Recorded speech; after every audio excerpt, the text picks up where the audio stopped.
আসসালামু আলাইকুম। আমার প্রাণপ্রিয় ভর্তি যোদ্ধারা, আশা করি তোমরা সবাই ভালো আছো। তোমরা যারা জগন্নাথ বিশ্ববিদ্যালয়ে চান্স পেয়েছো, অর্থাৎ তোমাদের যাদের সিরিয়াল এসছে এবং তোমরা সাবজেক্ট চয়েস দিয়েছো, তাদের জন্য শুভকামনা এবং যারা ভবিষ্যৎ জবিয়ান হতে যাচ্ছ, তাদের প্রতি অগ্রিম শুভেচ্ছা রইল আমার। তো তোমরা এ, বি এবং ডি ইউনিট, পাশাপাশি হচ্ছে সি ইউনিটও তোমরা মোটামুটি সবাই আমার মনে হয় সাবজেক্ট চয়েস দিয়ে ফেলেছো, তাই না? তো সাবজেক্ট চয়েস দেওয়ার পর তোমাদের মনে কিন্তু অলরেডি একটা ভাবনা চিন্তা শুরু হয়ে গিয়েছে। যেমন অলরেডি আমি বেশ কয়েকজনের কাছ থেকে মেসেজ পেয়েছি। অনেকে আমাকে জিজ্ঞেস করেছো যে ভাইয়া, আমরা তো সাবজেক্ট চয়েস দিলাম, সাবজেক্ট চয়েসের রেজাল্টটা কবে হতে পারে? তো এটা নিয়ে তোমাদের মধ্যে অনেক কনফিউশন আমি জানি। থাকাটা স্বাভাবিক। আসলে নট কনফিউশন, এটা হচ্ছে আসলে তোমাদের একটা এক্সাইটমেন্ট কাজ করছে যে আমাদের রেজাল্টটা কবে হবে এবং রেজাল্টটা হওয়ার পরে, যেমন ধরো তোমাদের সিরিয়াল অনেকের হয়তো পেছনের দিকে রয়েছে, আবার কারো সিরিয়াল সামনের দিকে রয়েছে। সব মিলিয়ে তোমরা একটু দ্বিধাদ্বন্দ্বের মধ্যে আছো যে আমার কি হবে?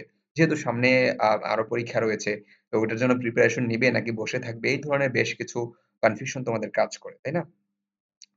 তো আমার কাছে বেশ কয়েকজন প্রশ্ন করেছো। হ্যাঁ, হয়তো অনেকেই একেকজন একেকভাবে প্রশ্ন করেছো। বাট প্রশ্নের মিনিং এইটাই যে আমরা কবে রেজাল্ট পাবো? তো দেখো, আমি তোমাদেরকে একটু আ বলি যে জগন্নাথ বিশ্ববিদ্যালয় তাদের যে সাবজেক্ট চয়েস এর ব্যাপারটি, এই ব্যাপারে তাদের যে ওয়েবসাইট রয়েছে, আমি তোমাদের একটু ওয়েবসাইটে নিয়ে যাচ্ছি। তাদের ওয়েবসাইটে ঢুকলাম। দেখো, তোমরা সবাই এভাবে ঢুকতে পারবে। তো তারা যখন সাবজেক্ট চয়েস এর কথা বলবে, তখন তারা কিন্তু এভাবে সাবজেক্ট চয়েস কবে দিতে হবে, কি সমাচার এবং সবকিছুই তোমাদের কিন্তু বলে দিয়েছে এভাবে নোটিশ বোর্ডে, তাই না? তো আমরা একটু চেষ্টা করব যে যাদের হাতে ফোন থাকে, তারা একটু চেষ্টা করব যে আহ, একটু মাঝে মাঝে এগুলো উকি দিয়ে দেখতে যে আসলে কি অবস্থা, কোনো আপডেট আছে কিনা। আমিও চেষ্টা করব তোমাদেরকে সবসময় আপডেটেড রাখতে এবং আমার ইউটিউব চ্যানেলে সবসময় আপডেটেড নিউজগুলো দিতে। তবে তারপরেও তোমরা একটু দেখবে। তো দেখো, তারা কিন্তু সাবজেক্ট চয়েস নিয়ে এখন পর্যন্ত কোনো ধরনের কোনো নোটিশ তারা দেয়নি। বরং তারা কিন্তু এই যে এখানে একটা নোটিশ দিয়েছে, সামাজিক বিজ্ঞান অনুষদের পাশাপাশি হচ্ছে কলা ও আইন অনুষদ, মানে বি এবং ডি ইউনিট নিয়ে তারা একটা নোটিশ দিয়েছে যে ফিল্ম অ্যান্ড টেলিভিশন পাশাপাশি সঙ্গীত ও নাট্যকলা বিভাগে যারা ব্যবহারিক পরীক্ষায় অংশগ্রহণ করবে তাদেরকে নিয়ে নোটিশ দিয়েছে।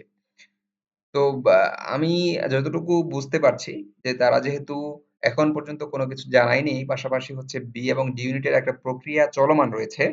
পাশাপাশি আরো একটা জিনিস তোমরা খেয়াল করে দেখো, এখানে কিন্তু কোটায় ভর্তির জন্য যারা আবেদন করেছে এদেরকেও একটা কথা বলা হয়েছে যে তারা আবেদন করবে, পাশাপাশি আবার কি কোটায় আবেদনের পর সাবজেক্ট চয়েস দিতে হবে। এই ধরনের একটা কিছু নোটিশ তারা দিয়েছে। তো আমরা এতটুকু ধারণা করতে পারি এখান থেকে, যেহেতু তোমাদের এখন পর্যন্ত বেশ কিছু কাজ চলমান। তো বলা যায় যে সাবজেক্ট চয়েস এর যে রেজাল্ট, এটা মিনিমাম তোমাদের ৭ থেকে ১০ দিন সময় নিবে। এই রেজাল্টটা দিতে তোমাদের ৭ থেকে ১০ দিন সময় নিবে। আমার ধারণা মতো আমি বলছি, এর বেশিও হতে পারে। কম হওয়ার সম্ভাবনা খুবই কম। ঠিক আছে? তো তোমরা জানো যে যেহেতু অলরেডি আমাদের যে ভর্তি পরীক্ষাগুলো হয়েছিল, সেই পরীক্ষাগুলোর রেজাল্ট কিন্তু তারা দিতে লেট করেছে। আসলে এগুলো কি জানো? এগুলো হচ্ছে টেকনিক্যাল ইস্যু।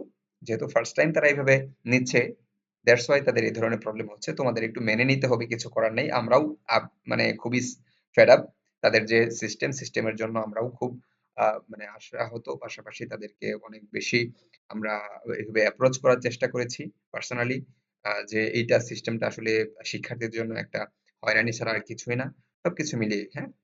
তো তোমরা আশা রাখো যে ১ সপ্তাহের মধ্যে বা ৭ থেকে ১০ দিনের মধ্যে পাবে। আর এছাড়া যদি তোমাদের বাড়তি কোনো বিষয় জানার থাকে, অবশ্যই আমাকে নক করবে আমার ইনবক্সে। পাশাপাশি হচ্ছে তোমাদের ভিডিওর কমেন্ট বক্সে জানাতে পারো। আর এছাড়া আরেকটা বিষয় তোমাদেরকে বলি, তোমরা অবশ্যই আমার চ্যানেলটি সাবস্ক্রাইব করে আমার চ্যানেলটা ফলো করতে থাকবে। যেকোনো ধরনের আপডেটেড নিউজ আসুক, যেকোনো ধরনের বিষয় আসুক না কেন, আমি সেটা তোমাদেরকে সবসময় শুরুর দিকে দেওয়ার চেষ্টা করব। হয়তো ঝামেলা বা ব্যস্ততার কারণে একটু দেরি হতে পারে, বাট দিব ইনশাআল্লাহ। ঠিক আছে? তো তোমরা ভালো থাকো এবং বাকি যে পরীক্ষাগুলো আছে তোমরা বসে না থেকে সেই পরীক্ষাগুলোর জন্য প্রস্তুতি নাও। ওকে? তোমাদের জন্য দোয়া রইলো। আল্লাহ হাফেজ।